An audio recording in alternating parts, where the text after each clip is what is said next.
the floor is yours if once the presentations have shifted. Thank you. Let me just wait a minute. I need to.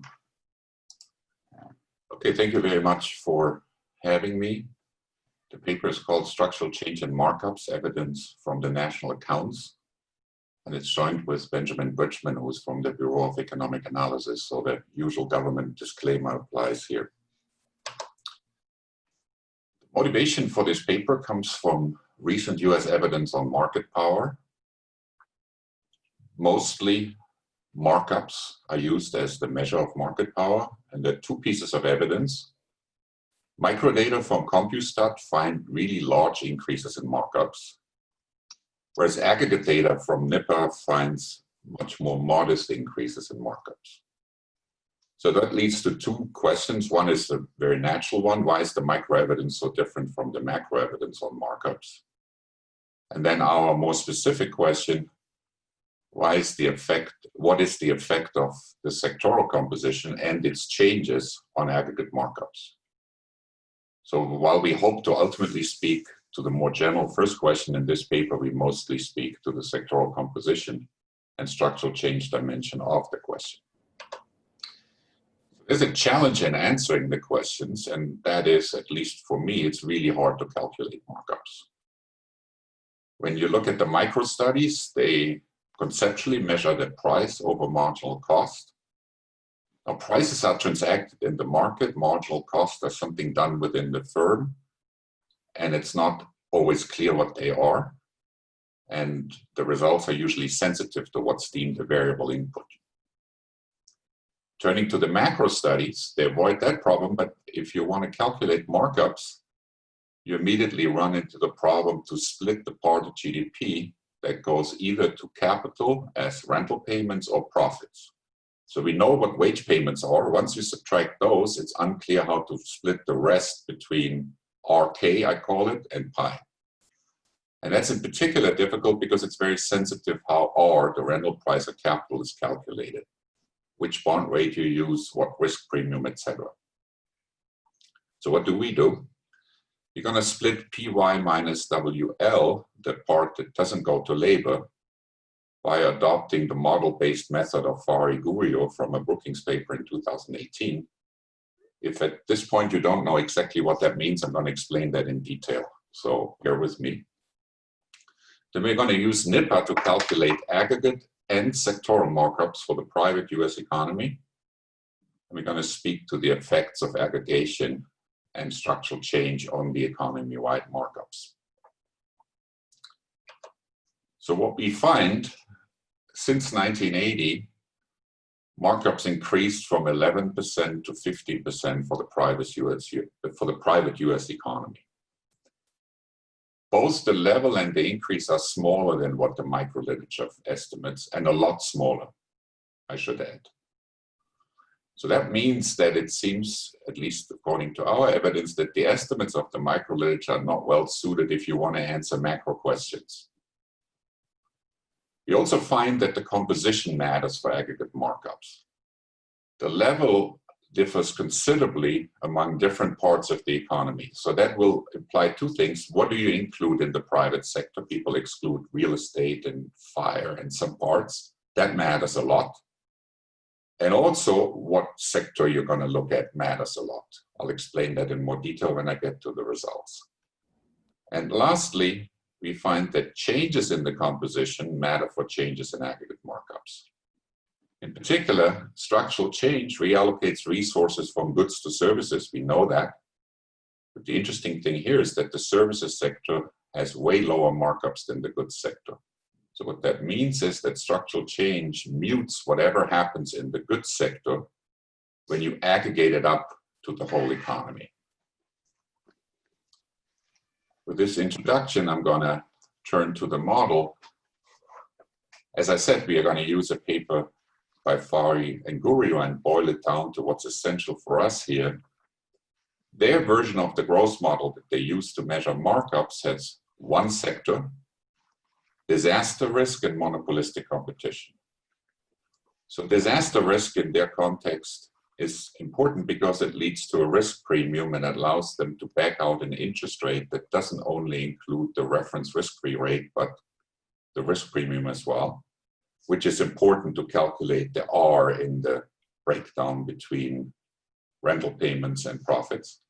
And obviously markups is important because that's what we are after, and that comes from monopolistic competition. The model relationships allow them to estimate aggregate markups.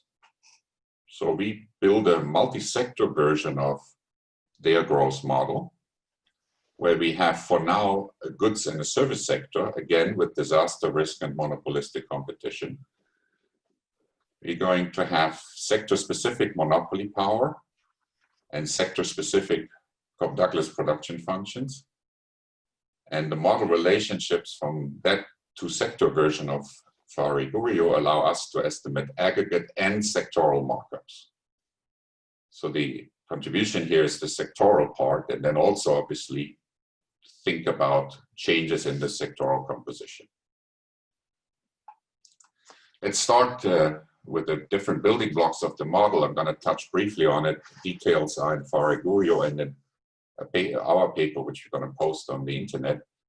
To speak to disaster risk, they use an Epstein-Zinn lifetime utility, which basically is an aggregator of consumption today, CT, and the continuation value, BT, plus 1. The unusual thing here is that there is an elasticity of substitution between today and tomorrow, which is related to sigma. And separate from that, there's risk aversion, which is governed by theta. So if you set theta to 0 in particular, and rearrange stuff, you can write that into a standard version of a value function that we usually work with. The difference between theta and sigma will allow them and us as well to generate risk premia that are not constrained by the size of the intertemporal elasticity of substitution. There's a final good Y, which is a Cobb-Douglas aggregator of goods and services, YG and YS, and two components, the two exponents are going to add up to 1. In turn, goods and services are produced from intermediate inputs, YJI.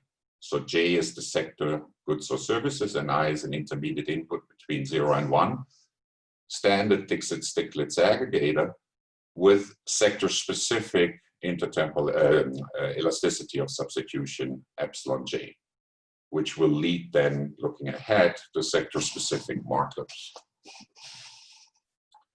The intermediate goods production function for a particular intermediate input combines capital and labor, K and L. The exponent is again sector-specific, alpha J for goods and services. And then there are two technological progress terms. One is ZJ, that's just a deterministic trend that's going to capture the technological progress and labor productivity have increased more in the goods than in the services sector.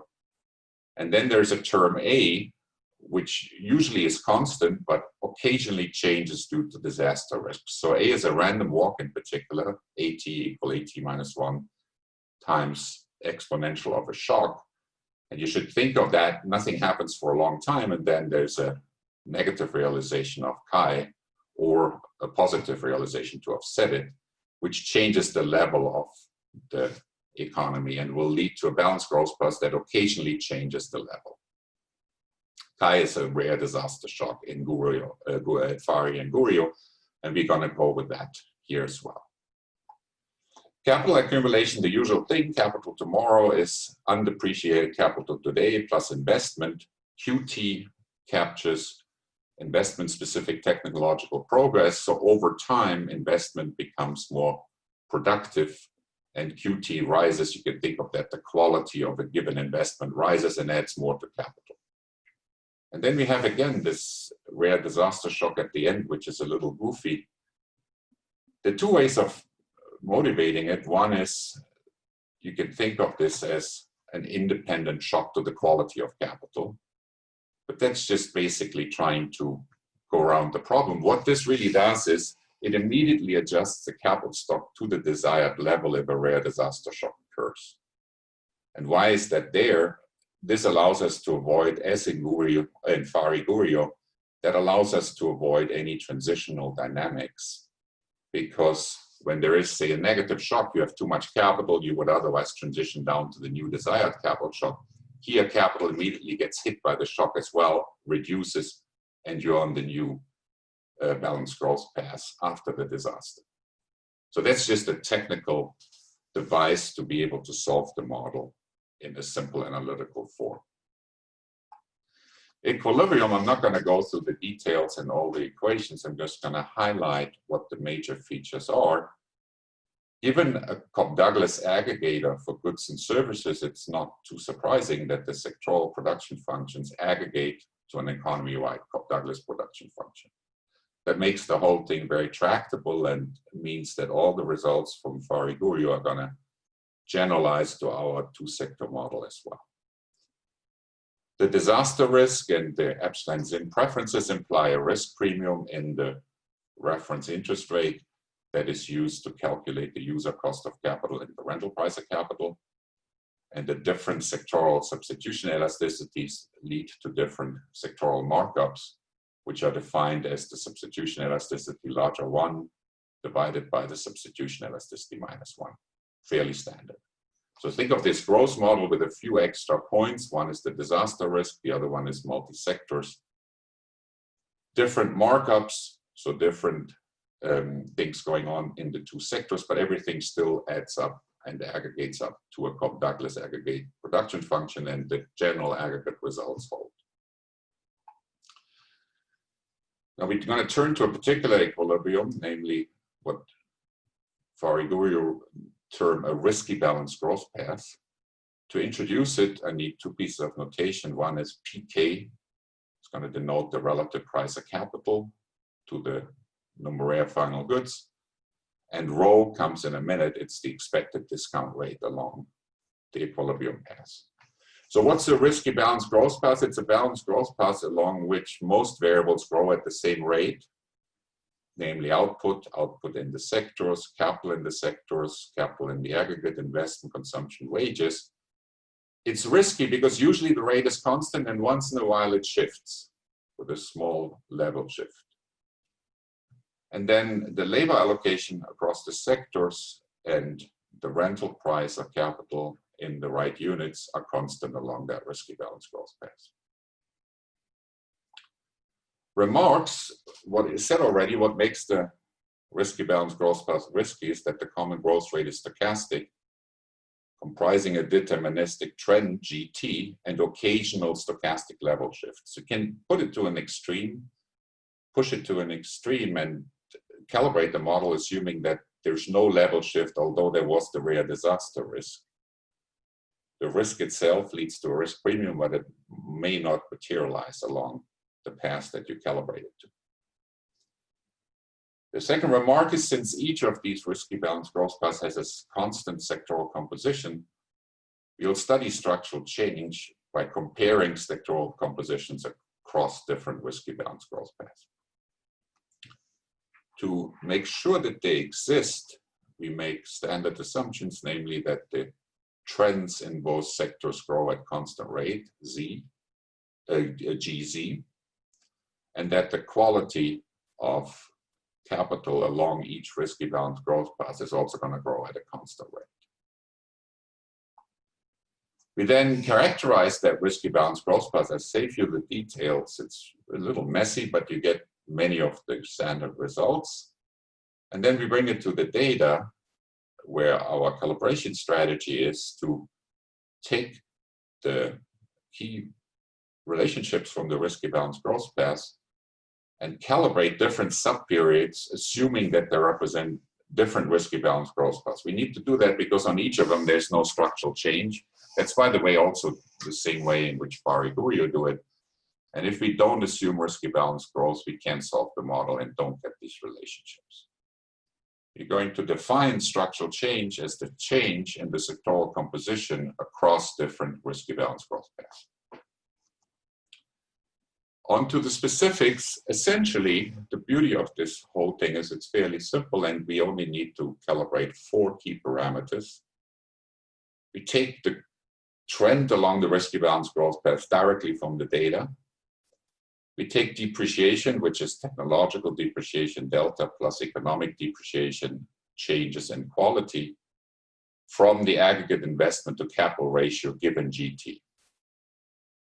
And then two things which are not completely standard or not usually done. First, we take the discount rate, which includes a risk premium, from the price dividend ratio given the general trend. So the price equals the present value of dividends discounted by some discount rate delta. If you solve that along a risky balance growth path in expected terms, you get the expression in the middle of slide 13, which says the price dividend ratio equals essentially the discounted growth of the dividends.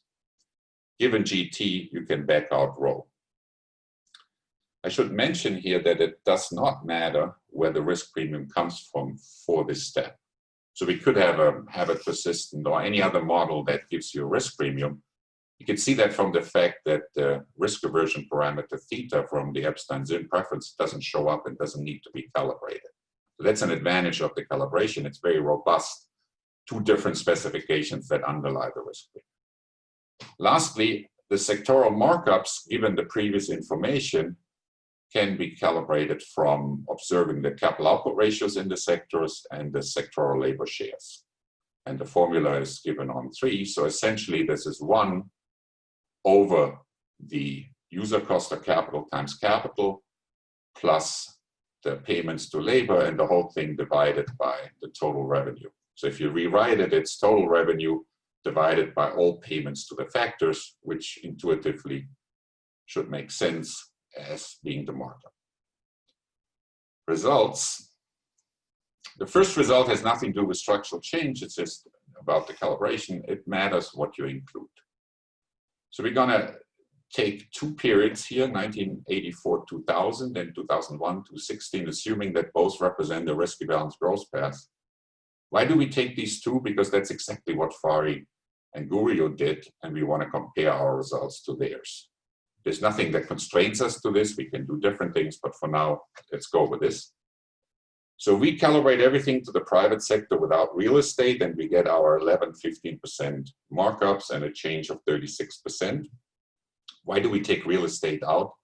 Because it's a sector where much is imputed, and there's some measurement issues because land presumably is going to contribute to the income in real estate, but it's not included in the capital stock. So there are some issues, and many people therefore think it's a good thing to take that out.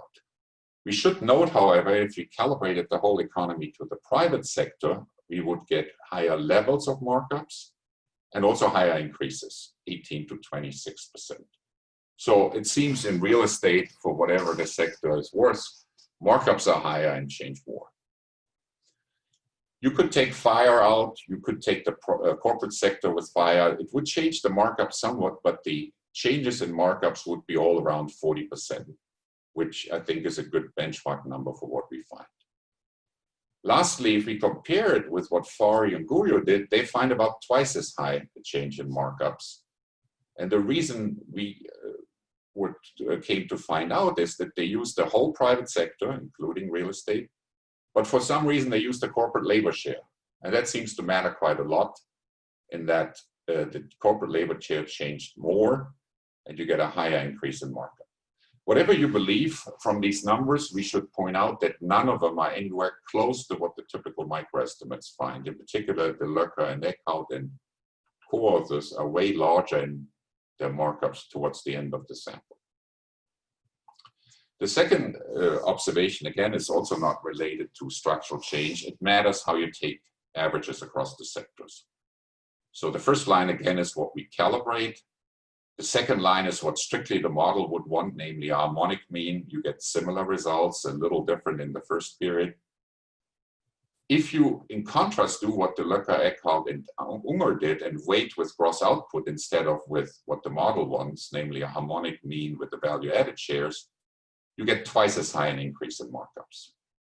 And the reason comes from the fact that even at this level of aggregation, which is fairly coarse, the gross output weights of the sectors that have high markups are larger relative to the sectors that have low markups.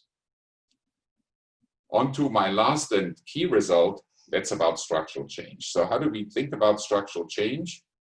We want to compare the two periods we had before to an initial period, which we later then freeze in terms of sectoral composition. So we take a period that's equally long as the 2 we looked at before, and that doesn't include the post-war years where lots of turmoil and readjustment happened, and it doesn't include the 70s with the oil price shock. That led us to settle on 57 to 73. So you can see here how markups at the aggregate moved along the 3 cross periods. I also give you the goods and services sector, and that's the main result of the paper. Markups are way higher in goods than services. At the end of the period in goods, you can almost get into the kind of area which some of the micro studies find, namely 1.25 markup. But when you aggregate it, the fact that the service sector is so much larger mutes this, and the aggregate markup is just 115. Moreover, when you aggregate it and you fix the composition at the first period, 57 to 73, you can see that structural change mutes the whole thing. Because if the composition had been fixed, then markups wouldn't have changed from 109 to 115, but from 109 to 119, a 10% increase, percentage point increase over a 6 percentage point increase, which serves to illustrate how important it was that not only services had smaller markups, but also resources got allocated to services. So the whole increase in the goods sector didn't show up at the aggregate. We think that that's promising because many CompuStat firms are in goods. And in future work, we're going to try and think about what that means and whether we can speak more to the discrepancy between the macro and the micro results. I'll stop here, and I think I'm 23 minutes, so within the prescriptions of what I was asked to do. Thank you so much. Very interesting. Who wants to open a discussion here? Alessandra? Yeah, hi. Super interesting paper. Thank you. I was curious about the magnitude. So what's the user cost of capital that you infer with your methodology? And then I was also curious how you deal with intangibles. So intangibles we don't have. So intangibles we have in the analysis to the extent that there are in the BA data. They include IPP, intellectual property product. I think most people agree that that's only part of the intangibles that matter. The part that's not in IPP is not in our analysis. Now, the other papers have done a lot of work on trying to see how robust their results are, in particular, Fari and Gurio talk about that, and they seem to conclude that intangibles are important, but don't overturn the results. Okay. Now, in terms of what we get, now I'm screwing myself up with my own presentation. I'm trying to find the calibrated discount rate. Let me see. Do you remember what it was, Ben? I don't know. Oh, here it is. So for 84 to 2000 versus 2001 to 2016, look at the last line. This is the row, including the risk premium. And it falls from 6 to 5%. Now that's important for the following reason. Most people who just look at AAA bond rates or some risk-free rates find much larger falls. In other words, there is some increase in risk that leads to an increasing risk premium, as the calibration says at least, that mutes the fall, and that's largely responsible for the fact that our markups don't increase more. Make that more concrete, if it wasn't clear for those who haven't worked with these models. Let's go back in the slides and look at the markup formula 3 on slide 13. You can see that the row is in the denominator. So the more I let row fall, the higher is the increase in the markup. Right? Our row goes from 6 to 5%, so the markups don't increase so much. But if you plugged in the risk-free rate here, it would fall more and the markups would increase more. So it's a very good question, and it speaks to the dynamics of what's going on in this model.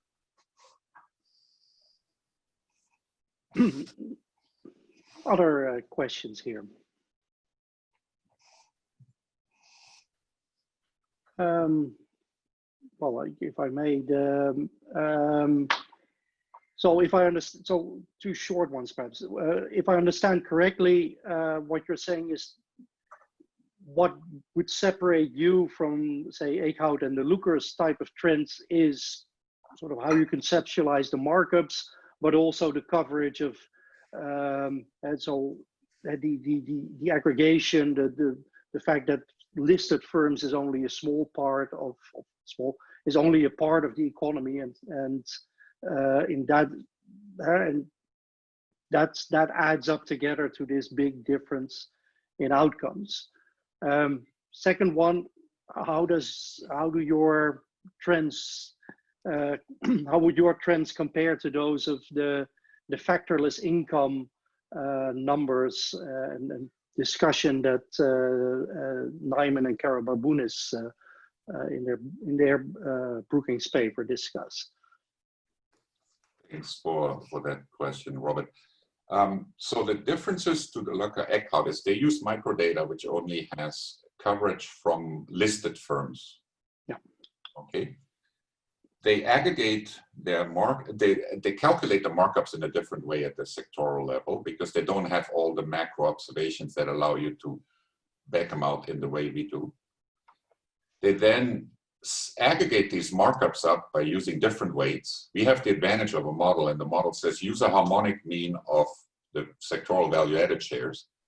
They use a simple mean of gross value added, sorry, of gross output. Yeah. And that biases as we find things to big firms, high gross value added, and they also have high markups. Okay. But so you still don't get to 1.6 at the end. No, we don't, but we're going to do this in the future. We conjecture if you disaggregate more, this effect hopefully would become stronger. We are just at goods and services, but lots of the stuff is buried within the sectors. Right. Okay, and clear. And so a different way of interpreting your question is there is future work to do to get further to what they did. So this is kind of a progress report. That's where we are right now. And I think some things point to trying to understanding where it comes from. In particular, if you think that many CompuStat firms are in the good sector, that immediately gives you a higher markup, but that doesn't show up at the aggregate. That's one of the key observations. Then your second question, I think what they call factorless income, we would call profits. And I read the paper, but I'm not exactly sure anymore what the exact numbers were. My impression is that they also find that there's no way that factorless income was large enough to get large enough increases. So it's consistent with what we find, except theirs is at the aggregate. And that's not our main contribution. We also show you that if you want factorless income broken down at two sectors. Great. Thank you. I see a hand from Doug, and then Joe has one in the chat after that. Yeah, hi. Really interesting, Berthold. I'm going to put on my STEG hat for a second and ask whether, so clearly in low-income countries, low and emerging market economies, we know that markups and imperfect competition are potentially a really large issue, and that distortionary markups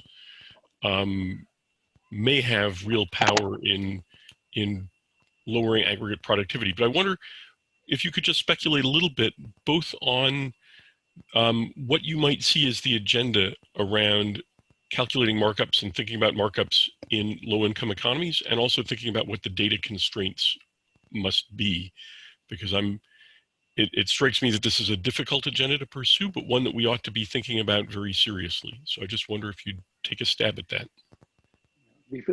Just before you get into answering, perhaps also, Joe, you mentioned in the chat, you're measuring profit margins and the role of fixed costs, and what questions does it distinguish between distortionary markups and profit margins matter?